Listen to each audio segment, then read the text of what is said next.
wabarakatuh. Alhamdulillahirabbil alamin wal aqibatu lil muttaqin. Wassalatu wassalamu ala sayyidil mursalin sayyidina wa syafi'ina Muhammadi wa ala alihi wa ashabihi ajmain wa ba'du. Allahumma aghnina bil ilmi wa zayyinna bil hilmi wa akrimna bit taqwa wa jammilna bil afiyah. Yang saya muliakan Ketua beserta jajaran pengurus Dewan Kemakmuran Masjid Jami As-Sakinah, yang saya muliakan para alim ulama, para orang tua semuanya, saudara-saudari muslimin muslimat yang dirahmati Allah. Memuja Allah Subhanahu wa taala dengan mengucap alhamdulillahirabbil alamin. Allah yang maha sempurna, yang maha bijaksana, yang maha pengasih dan penyayang. Salawat salam mari kita bacakan untuk Rasulullah, keluarga, sahabat dan pengikut beliau. Allahumma sholli wa sallim ala sayyidina Muhammadin wa ala alihi. Lanjut ya hadirin. Masih dengan judul yang sama, yaitu bab mengenai pemuliaan terhadap tamu.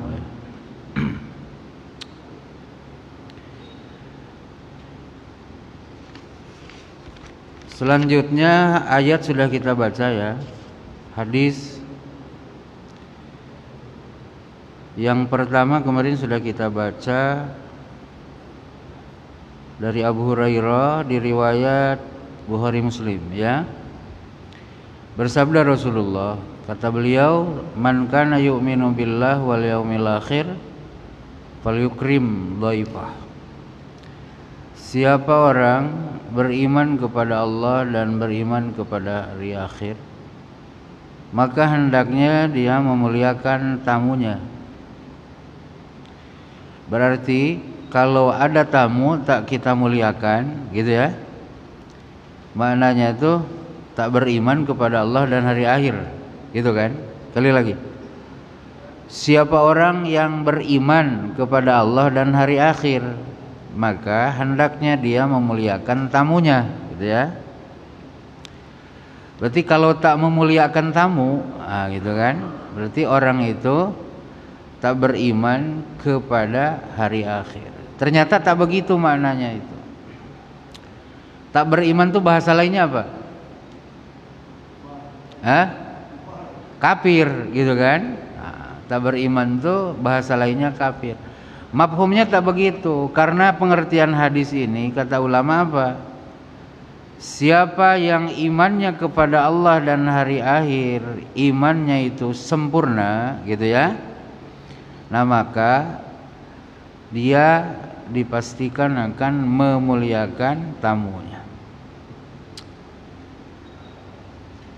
Kemudian di hadis kedua dari Abu Shuraih Khuwailid bin Amr al-Khuzai radhiyallahu anhu, di riwayat Bukhari Muslim. Kata Abu Shuraih, saya mendengar utusan Allah sallallahu alaihi wasallam bersabda, man kana yu'minu billahi wal yaumil akhir falyukrim dhaifahu zaijatah.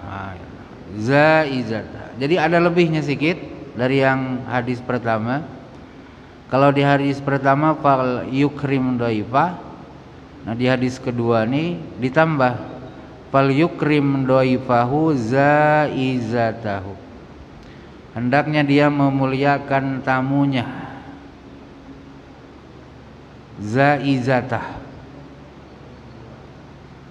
Para sahabat bertanya, ya Rasulullah, wa ma zaizatuh? Rasulullah, zaizatuh itu apa? Baginda menjawab, yaumuhu wa lailatuhu. Hari dan malamnya tamu. Hari dan malamnya tamu. harinya dan malamnya.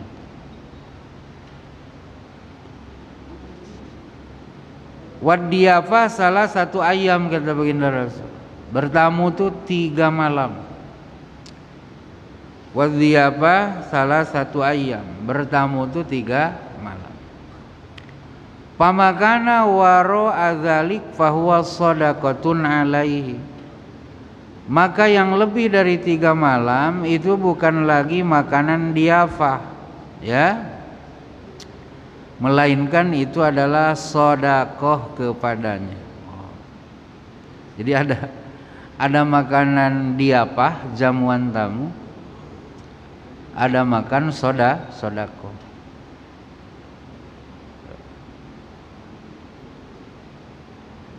Jadi kata baginda, bertamu itu 3 malam. Malam pertama dan hari pertama itu istilahnya zaijah. Hari kedua, ketiga, keempat itu namanya diyafah. Ya. Lebih dari itu, lebih dari zaijah dan diyafah itu jadi sedekah. Ya, sedekah.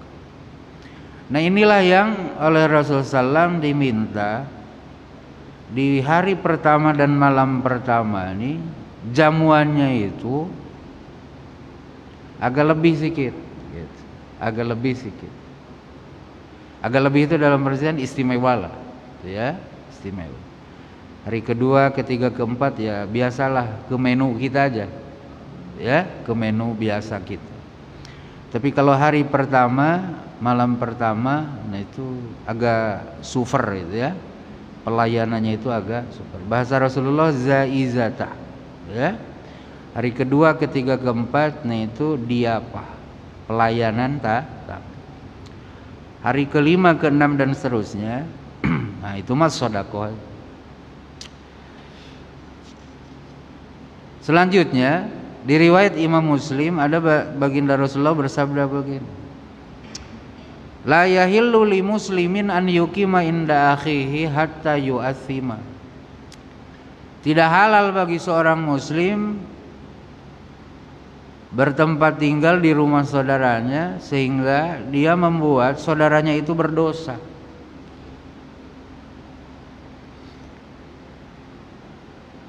Tak halal bagi seorang muslim, bahasanya yukima, artinya bertamu, ya, bertamu di rumah saudaranya sehingga membuat saudaranya yang dia tumpang itu berdosa.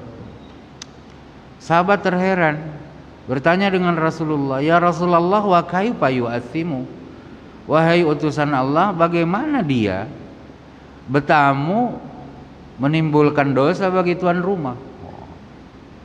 Kata Rasulullah begini, yuqimu indahu wala syai'a lahu yukrihi bihi. Dia tinggal di rumah saudaranya berhari-hari, sementara saudara yang dia tinggal itu tak ada lagi yang bisa disuguhin. Paham ya? Itu bisa membuat si punya rumah berdosa. Jadi kata pensarah begini, kalau kita kelamaan bertempat, menginap, ya, bertamu di rumah orang, ya paling tidak sampai 4 malam tadi kan, batas maksimalnya. Inilah, ya, sampai seminggu, lagi sebulan, itu bisa yu'addi dzalika, bisa menimbulkan hal tersebut al-waqi'ata fihi wa gtiyabahu, bisa membuat si punya rumah terjerumus ke dalam ghibah. Jadi ngomongin orang yang bertamu. Paham ya? Kemudian yang keduanya wa ilal istidana al mubdiya ilal kadib, bisa ngutang, yang dimana ngutang ini halal, tapi efek dari ngutang ini dia bisa bohong. wa khalfal wa'di, dan bisa dia ingkar janji. Sebagaimana dalam hadis disebutkan gini, ya Rasulullah, ma aksaru ma tasta'idu bihi minal maghrib. Ya Rasulullah, ngapa kita nih harus banyak minta perlindungan Allah dari maghrib? Maghrib apa Ustaz? Wal gharimina. Gitu. Gitu. Ngapa Rasulullah kita nih harus banyak beristi'adzah kepada Allah, minta perlindungan Allah dari terlilit hutang? Kan asnaf zakat ya, gorimin. Orang berhutang itu kan ada dalam zakat. Gorim.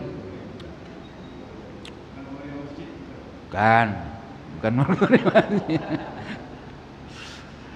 Ini jawaban baginda Rasulullah. Innar razul idza gharima wa'ada fa akhlafa wa hadatsa fa kadzaba. Karena seseorang apabila dia berhutang, dia berjanji nanti ya, fa akhlafa, dia bilang ditagih kan, besok ya. Besok ditagih, besok ya. Fa akhlafa kan, janjinya dia ingkar. Wahadasa cakap, wakadaba lalu bohong. Biar meyakinkan besok tuh nanti katanya mertua nak kirim. Besok ya. Yang punya utang datang lagi. Aduh, mohon maaf, mertua saya sakit, corona, kan? Bohong lagi. Betul enggak? Jadi kapan Mas? Mohon maaf lah, minggu depan ya, hari Minggu sore. Insyaallah istri saya mau jual kapling. Datang lagi Minggu sore kan, aduh mohon maaf Pak, katanya istri saya tuh kena tipu juga, ternyata yang nak beli itu nipu dia, padahal tak ada ditipu istrinya. Coba dah berapa kali bohong. Nah itu kemudian makanya kita harus beristi'adzah kepada Allah daripada terlilit hutang. Gimana doanya Ustaz? Allahumma inni a'udzubika minal azzi wal kasal wa a'udzubika minal jubni wal bukhli wal haram wa a'udzubika min ghalabatid daini wa qahrir rijal wa a'udzubika, dan saya berlindung kepadamu ya Allah, min ghalabatid dain, daripada dililit hutang, wa qahrir rijal, dan ditaklukkan orang ya. Paham ya? Nah, jadi itu ingat-ingat nih, kalau bertamu ke rumah orang tuh jangan lebih dari 4 malam ya, 4 hari 4 malam. Kalau bisa lah, ada duit mah cari losmen aja, cari hotel. Betul lah, cukuplah semalam. Betul lah. Kalau orang kaya terganggu. Betul lah. Terganggu apa? Waktu. Kalau orang miskin terganggu dapur, gitu ya. Ya orang kaya mah terganggu waktu. Nah habiskan uang jalan-jalan gara-gara ada tamu tak bisa. Kalau orang miskin terganggu dapur, harusnya sekilo cukup 2 hari, karena ada tamu jadi 4 hari. Nah jadi balance Rasul nih, mensupport orang yang ditamui gitu ya. Mensupport tuan rumah, kalau ada tamu muliain ya. Oh gitu. Ketamunya Rasul mensupportnya gini, la yahillu li muslimin an yuqima inda akhihi hatta yu'athima. Tak cakep seorang muslim tinggal di rumah saudaranya sampai saudaranya tuh berdosa. Paham ya?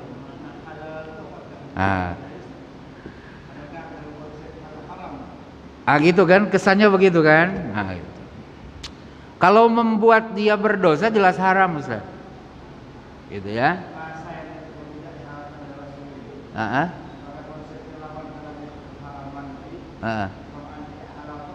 Iya, betul. Jadi la yahillu nih jangan ke an yukima inda akhi, jangan ke situ larinya. La yahillu gitu. Paham ya? Maka jadi umum. Membuat saudara kita jadi berdosa itu memang tak boleh. Dalam pengertian haram kan? Bukan hanya setakat dengan an yukima inda akhi. Bukan hanya setakat keharaman itu hanya dengan penyebabnya tinggal bertamu kan? Gitu. Tapi boleh saja hal yang lain. Membuat saudara kita jadi berdosa gara-gara banyak cakap, misalnya kan? Oh, ketemu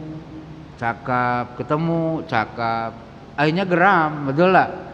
Kelahi, nah itu namanya cakap guyon yang membuat kawan jadi berdosa, betul lah? Hanya sama, ngutang pun sama. Kalau ngutang tuh jangan terlalu sering, betul lah? Gitu. Kenapa? Nanti saudara kita jadi bosan. Semalam ngutang dibayar, ngutang lagi dibayar. Akhirnya ada 10 kali, duh, mohon maaf mas. Kenapa? Dia bosan juga karena bayarnya harus ditagih. Paham enggak? Akhirnya dia bohong, untuk kali ini saya mohon maaf masih dipakai, padahal tak ada dipakai. Paham enggak? Kenapa? Dia bosan dengan cara dia berhutang, sehingga dia terjerumus ke dalam dosa berbohong. Nah itu. Jadi la yahillu li muslimin an yuqima inda akhihi hatta yu'athimani. Ini bukan terbatas hanya berdosa itu ketika inda an yuqima inda akhi, ya. Yang paling pentingnya itu endingnya tuh di apa, stressingnya tuh di hatta yu'athimahnya itu, ya, membuat saudara kita menjadi berbuat dosa. Sila.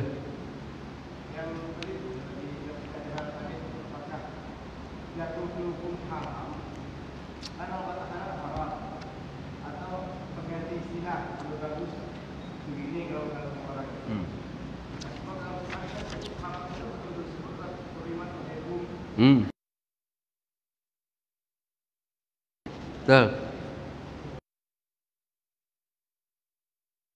Makanya la yahillu tuh stressingnya itu bukan an yukima inda akhi. Stressingnya bukan ke situ. Stressingnya tuh hatta yu'assima. Mendorong saudaramu membuat dosa. Paham? Ah, itu. Asbab-asbabnya jangan kau buat, gitu. Paham ya? Nah, kalau ustadz membuat saudara ustadz jadi berdosa, itu jelas ustadz terlibat dalam perbuatan dosa kawan. Maka tidak terbatas hanya dengan asbab an yukima inda akhi. Tidak terbatas dengan an yukima inda akhi. An yukima inda akhi itu bahasa tadi nginap di rumah kawan. Ah gitu. Jadi tak halal seorang muslim nginap di rumah saudaranya sehingga saudaranya itu berbuat dosa. Paham ya? Nah, bagaimana berbuat dosa itu? Nah, itu tadi. Betul lah.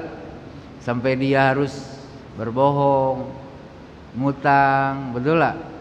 Efek ngutang itu tadi, kalau miskin tak bisa bayar, akhirnya cakap, janji, bohong. Gitu Ustaz. Nah, maka tidak hanya terbatas layahilunya itu dengan penyebab an yukima inda akhi. Setiap apa saja yang mendorong saudara kita menjadi berbuat dosa gara-gara kita punya peran, betul? Nah, itu kita terlibat dalam dosa kawan kita itu. Maka dalam firman ada wa ta'awanu 'alal birri wat taqwa wa la tata'awanu 'alal ismi wal 'udwan.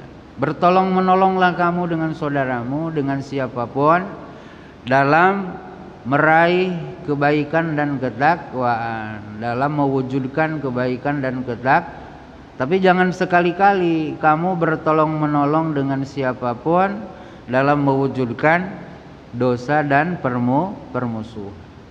Ustadznya tak mukul, betul lah?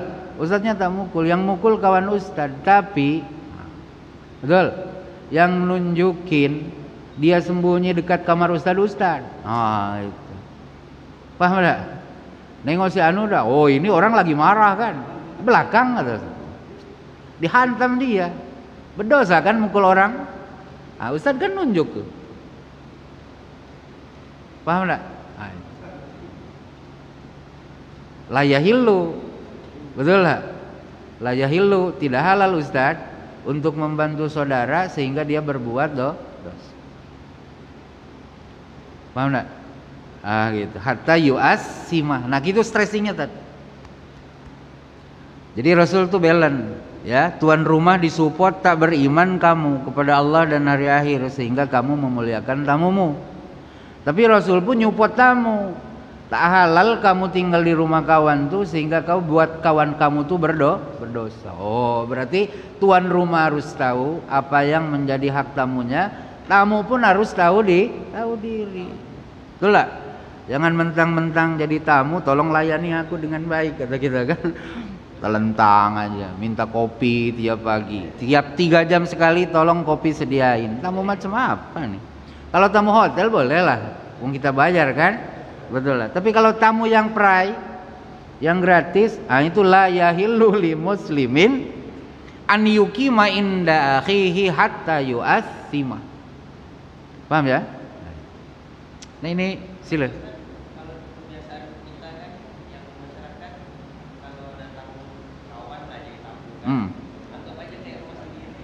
Oh gitu. Oh iya ya. Kadang sampai jadi karena apa? Mungkin si tamunya ini maaf Ustaz. Sumpen jadi dibuat betul kayak. Oh iya. Anggap saja rumah sendiri, iya ya. Ada bahasa gitu ya. Sehingga dia belanja beras, tamu tuh ya.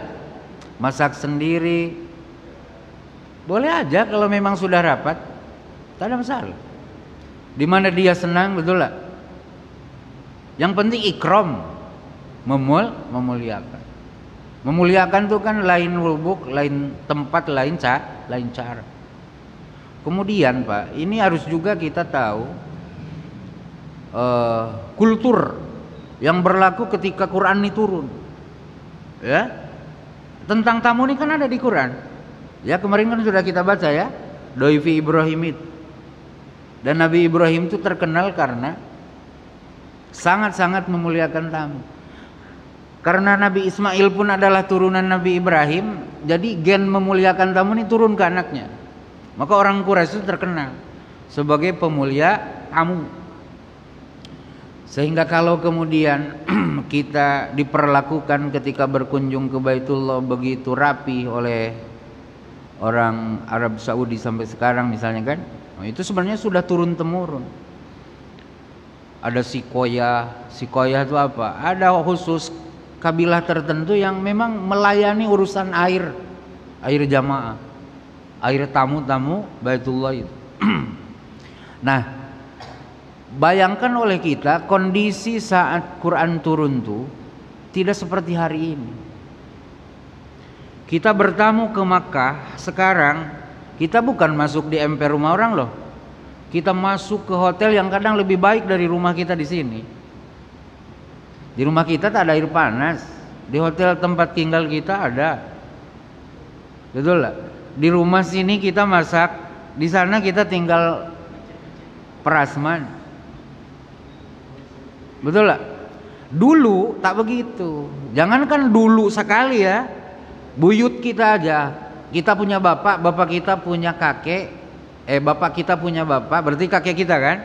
Nah, kakek kita punya bapak pergi Makkah, ya Allah. Saya lihat di gambar-gambar mereka tuh sangat-sangat mengkhawatirkan. Maka tamu tuh betul-betul harus mendapat jamuan. Perjalanan kita dari sini ke tanah suci dulu itu 6 bulan. Betul lah, itu di laut. Coba andai misalnya orang Arab bengal gitu kan, tak mau mempersilahkan, tak mau menyediakan air, kita tak ngerti kemana nyari air, terlantar kita, betul lah. Kalau sekarang apa? Kadang tamu tuh sebelum sampai ke rumah kita dah kenyang di jalan, betul lah.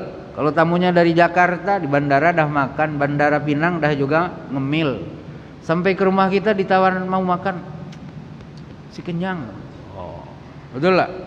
Dulu ndak usah, tak ada tempat singgah, tak ada supermarket. Sekarang dari Madinah ke Makkah aja banyak supermarket, tinggal baduit. Dulu bawa emas pun tak ada yang bisa kita beli di jalan. Paham ya? Jadi kesengsaraan itu, betul lah, kesengsaraan itu betul-betul membutuhkan uluran tangan orang. Sampai ada dalam riwayat Rasulullah itu adanya ditamui oleh orang, datang orang luar ke Madinah. Rasul sampai dengan sahabatnya, siapa di antara kalian yang bersedia menjamu tamu saya ini? Ada yang angkat tangan, saya Rasul. Sampai di rumahnya tanya dengan istri dia kan, Bu, Rasul tadi nanya siapa yang bisa jamu tamu beliau. Saya bersedia, tolong siapin. Pak, katanya, ini malam tak ada yang bisa kita makan, itu yang tersedia untuk anak kita aja. Kita tak ada lagi. Oh gini aja katanya, yang penting tamu tuh bisa makan. Tidurkan anakmu sebelum makan. Kemudian saya nak pura-pura ikut makan sama dia. Kayaknya digelapkan katanya. Dulu kan belum ada terang begini. Gelapin aja kan. Pura-pura ikut makan. Padahal tak ada yang dimakan dia. Pagi harinya Rasul nanya dengan orang itu, apa yang kamu lakukan terhadap tamu saya? Dia ceritakan bla bla bla. Ya Allah, kata Rasulullah, Allah memuji apa yang kamu buat. Wah, Allah memuji apa yang kamu buat. Kenapa orang tak bisa apa? Tak bisa mandiri kalau yang punya rumah tidak memberikan uluran tak. Paham tuh Ustaz ya? Nah, maka lain tempat lain cara kan? Lain tempat lain cara. Mungkin seperti itu dulu. Kalau sekarang kita berinovasi. Bagaimana pemuliaan tamu. Sila. Ya.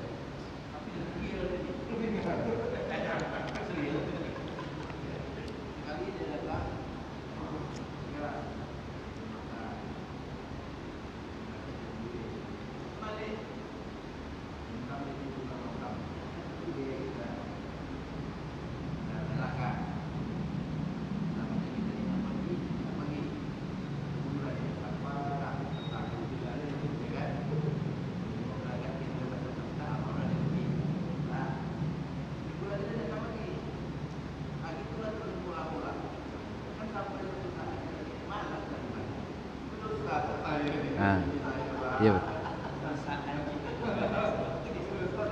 Iya betul. Ada memang kehidupan tuh kayak gitu. Tapi dia saudara kita, ya. Saudara tuh bisa adik, bisa paman, bisa anak paman, bisa anak abang kan.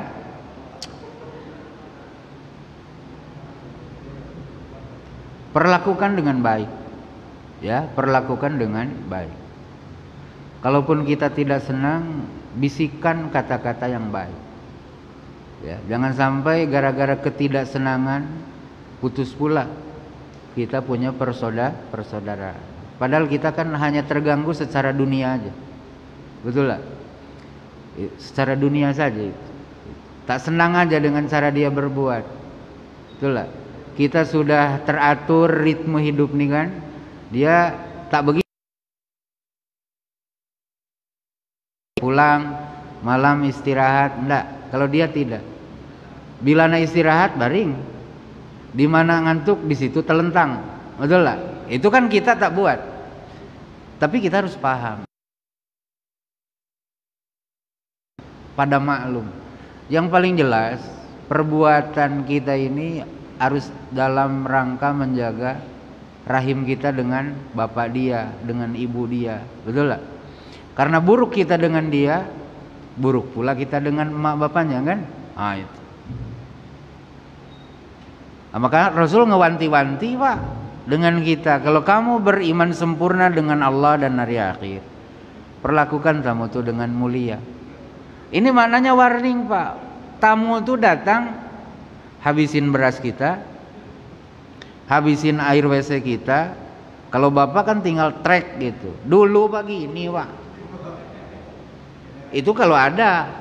Kalau tak kita nyari ke sungai, bawa ke rumah. Dia tinggal kan bisa ngutruk kita. Ya Allah, aku yang pegal, kawan yang pakai. Betul tak? Kata Rasulullah, bila imanmu terhadap Allah dan hari akhir itu sempurna, muliakan tamumu. Gondokmu tuh tahan gitu loh. Gondok tahu ya? Keselmu tuh tahan. Iya. Iya. Ah itu. Ah, betul. Iya. Betul. Ah, iya. Nah, ini gambaran satu dari sekian gambaran kenapa kemudian Rasul ngaitin memuliakan tamu dengan iman kita kepada Allah dan hari akhir. Karena rumit dan berat gitu. Kita oke, istri kita gondok, bang, aku keluarlah kalau gitu. Wow, sampai begitu. Bahkan ada saya ini kan orang kampung, Pak. Saya orang kampung. Dulu untuk kita bisa makan ikan asin, wih itu Pak nunggu tanggal muda kan. Jadi ada tamu bapak saya. Allahumma gfirlah warhamah. Saya punya nenek ya, nenek samping. Sampai apa namanya? Ngintip tahu ngintip? Dulu kan bukan pakai bata, pakai apa? Bilik yo, yang dari dibalik katanya. Kan pedak tahu pedak, ikan pedak tahu, ikan asin yang kayak tamban tuh kan begini. Kalau dibalikin kan berarti kiri kanan habis kan, tinggal tulang kan, dibalik katanya. Coba bayang, paham ya? Ay. Makanya Rasul kaitkan dengan keimanan kita kepada Allah dan hari akhir. Kalau kamu yakin Allah itu Tuhanmu, kalau kamu yakin hari akhir itu tempat pembalasan amalmu di dunia, ku ingatkan ya, muliakan tamu. Oh, artinya Rasul dah ngerti memuliakan tamu itu berat. Paham ya? Kita dah ngumpul 1 bulan nih untuk ngirim anak ke, betul lah, rencana itu kan buyar. Betul lah, rencana itu buyar. Akhirnya terambil.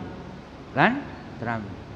Kalau kita sempurna iman kita dengan Allah dan hari akhir, pasti kita akan memilih memuliakan tamu ini berkurang rencana. Untungnya ini bukan dalam rukun Islam, Pak. Ini dalam kategori ihsan. Kan 3 perangkat kita menyembah Allah tuh. Dengan iman, dengan Islam, dengan ihsan. Ini yang pokok 2 kan? Iman Islam. Nah, ihsan nih adalah gambaran dari kesempurnaan 2 ini. Level ini dah tinggi, level ini dah tinggi, akan muncul level ketiga namanya ihsan. Maka tak semua orang bisa ihsan. Bapak tadi kan ada khatib kita bilang menutup khutbahnya, innallaha ya'muru bil adli wal ihsan.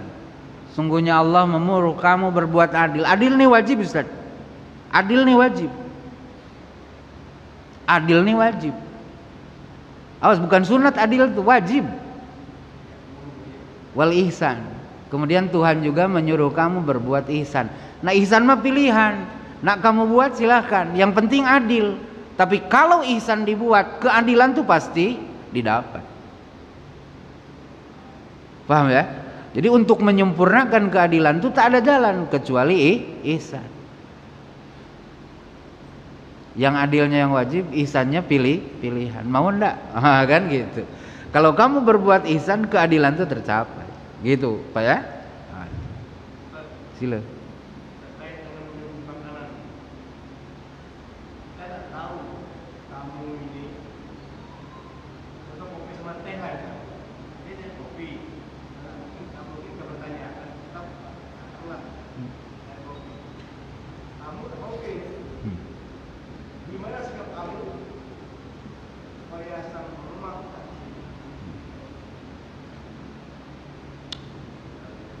Nah, balik ke yang tadi.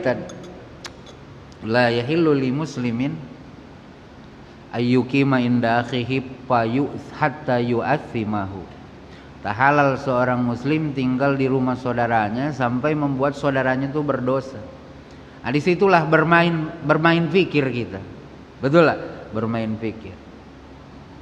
Kalau kita minta diganti, gimana ya? Kan gitu. Dia boleh saja memaksakan diri meminum kopi, atau pura-pura diletakkan di bibir, diminum tidak ya. Padahal tak habis-habis. Nikmat kopi. Tapi jangan ditambah Pak ya, gitu. Biar tak ngirim lagi. Paham enggak?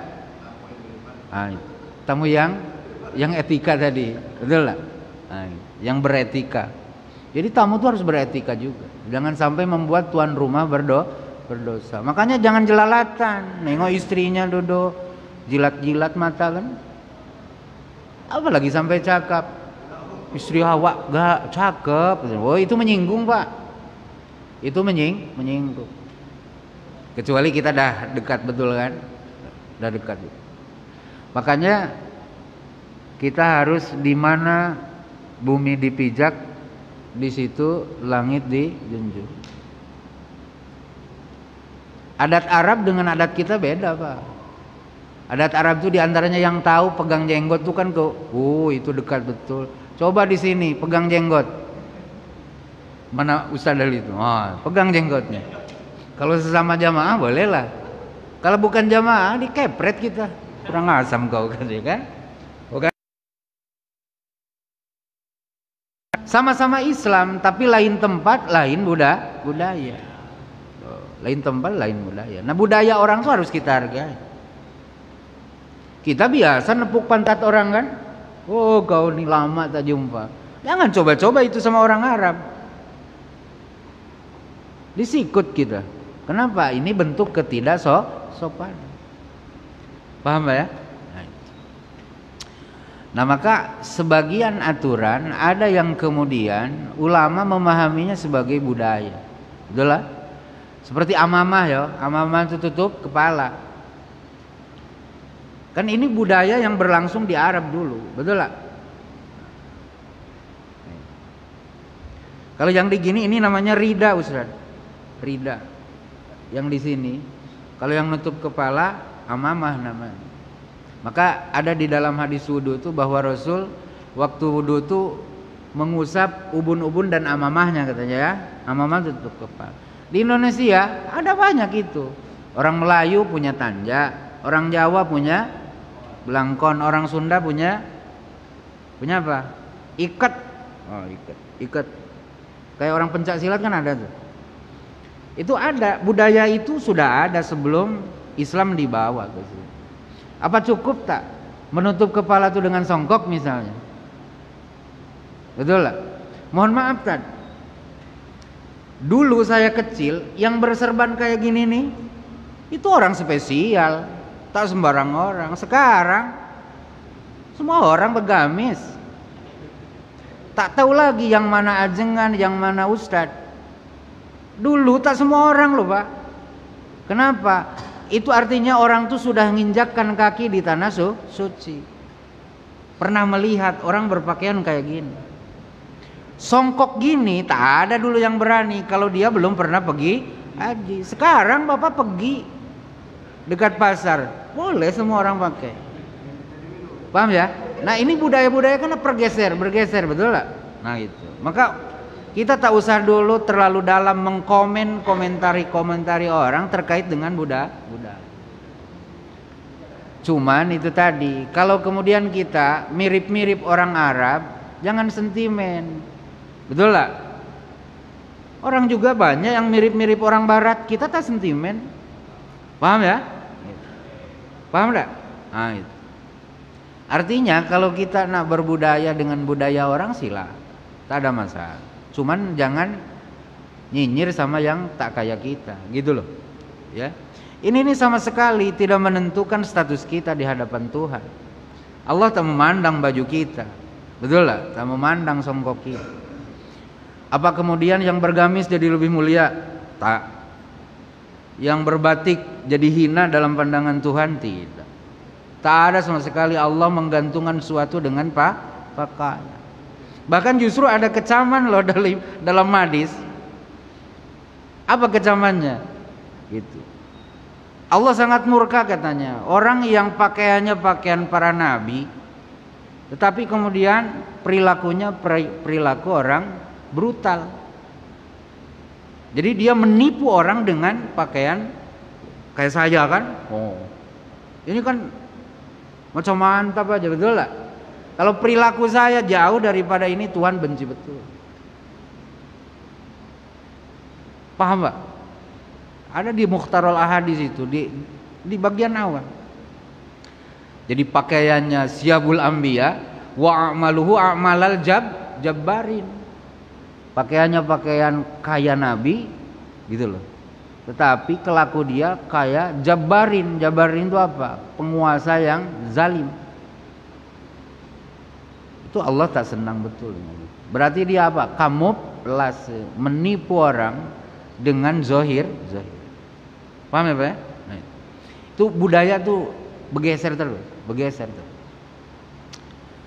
Dulu mana ada anak cerita head umur 5 tahun 6 tahun cerita istilah gay lesbi. Sekarang anak kita umur 7 tahun udah ngerti. Ayah, gay itu apa sih? Coba bayang.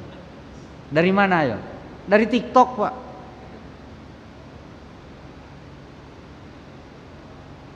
Dia udah ngerti buah tangan. Kita ngerti buah tangan tuh udah selesai SD. Ini udah ngerti buah tangan. Ngeri loh perkembangan minda anak kita sekarang. Paham ya? Maka agama pun harus pandai kita menyampaikan. Betul lah. Kalau kaya masih kaya dulu, tak ngimbangi budaya kita, berat Pak. Berat. Habis pula tadi. Ya, habis pula. Insyaallah lah ya, masuk ke judul berikutnya. Demikian, mudah-mudahan ada manfaatnya. Subhanakallahumma bihamdika, asyhadu an la ilaha illa anta, astaghfiruka wa atubu ilaika. Assalamualaikum warahmatullahi wabarakatuh.